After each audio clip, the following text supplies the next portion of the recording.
Hello friends, welcome to my channel easy food zone. আজকে আমি নিয়ে এসেছি পাকা আমের সুস্বাদু শরবত। তো যেভাবে আমি এটি বানিয়েছি তা তোমাদের সাথে শেয়ার করব। তো চলো শুরু করা যাক।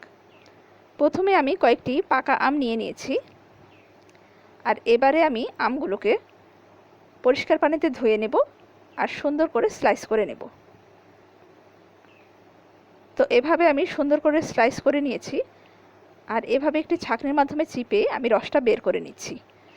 তো আমি রস বের করে নিয়েছি, আর এবার এই রসগুলো কত সুন্দর হয়েছে দেখো।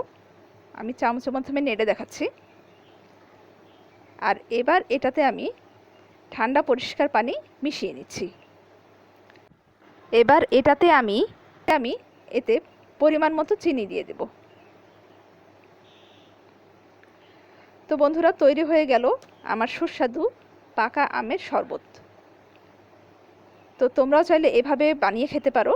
তো বন্ধুরা, আমার ভিডিওগুলো যদি ভালো লেগে থাকে তো আমার চ্যানেলকে সাবস্ক্রাইব করে আমার পাশেই থাকো। আজকে এই পর্যন্তই। তোমরা সবাই ভালো থাকো। বাই।